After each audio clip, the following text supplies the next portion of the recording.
పవన్ సంచలన వ్యాఖ్యలు. జగన్ని తొక్కేద్దాం అంటూ వ్యాఖ్యలు చేసిన పవన్. దీనిపై ఈరోజు వీడియో చూసే ముందు ఈ వీడియో మరో 10 మందికి వెళ్ళాలి అంటే మీరు చేసే ఒక లైక్ నాకు ఎంతో అవసరం. ప్లీజ్ ఫ్రెండ్స్, ఒక లైక్ చేసి మన ఛానల్ ని సబ్స్క్రైబ్ చేసుకుంటారని ఆశిస్తున్నాను. అలాగే ఈ వీడియో గురించి మీరేమనుకుంటున్నారో కామెంట్ లో తెలియజేయండి. ఇంకా ఏమాత్రం లేట్ చేయకుండా వీడియోలోకి వెళ్దాం.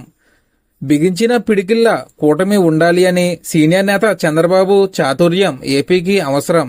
2029లో వైసీపీ ఎట్టా అధికారంలోకి వస్తుందో చూస్తాం. జనసేన కూటమి లీడర్లకు ఉప ముఖ్యమంత్రి పవన్ కళ్యాణ్ కీలక వ్యాఖ్యలపై ఏపీ తెలంగాణలో పెద్ద చర్చ జరుగుతోంది. జగన్ని అధికారంలోకి రానివ్వద్దు, మన కూటమి 1-2 ఎన్నికల కోసం కాదు, దాదాపు 15 సంవత్సరాలు మనం కూటమిలా ఉండి తీరాలి. జగన్ని అధికారంలోకి రానివ్వకుండా తొక్కేద్దాం అని పవన్ సంచలన వ్యాఖ్యలు చేశారు. అంతేకాకుండా నాకు పార్టీలు కాదు ప్రజలే ముఖ్యమని, ఎవరెన్ని అనుకున్నా ప్రజా సంక్షేమం కోసం మరో 15 ఏళ్ల పాటు ఏపీలో కూటమి ప్రభుత్వం కొనసాగాలని జనసేన అధినేత ఉప ముఖ్యమంత్రి పవన్ కళ్యాణ్ అన్నారు. ప్రత్యర్థి నేతల కామెంట్లకు కౌంటర్లు వేశారు. ఇదే సమయంలో కూటమి పార్టీలకు కొన్ని సూచనలు చేశారు. ఏపీలో కూటమి పాలన కనీసం 15 ఏళ్ల పాటు సాగాలని పవన్ కళ్యాణ్ ఆకాంక్షించారు.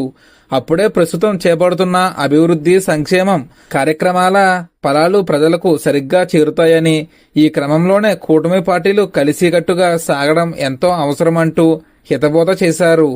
రాష్ట్ర ప్రయోజనాలే లక్ష్యంగా 3 పార్టీలు కలిసి పోటీ చేసినప్పుడు చిన్న చిన్న మనస్పర్ధలు, అసంతృప్తులు సహజంగానే ఉంటాయన్నారు.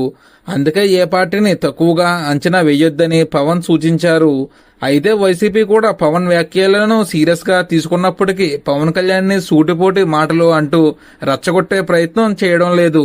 పవన్ కళ్యాణ్ పై కనీసం విమర్శలు కూడా చేసే పరిస్థితులు ఇప్పటి వరకు లేవు. మరి చూడాలి ముందు ముందు ఏం జరుగుతుందో అని. ఇది ఫ్రెండ్స్ ఈరోజు video. Thank you for watching.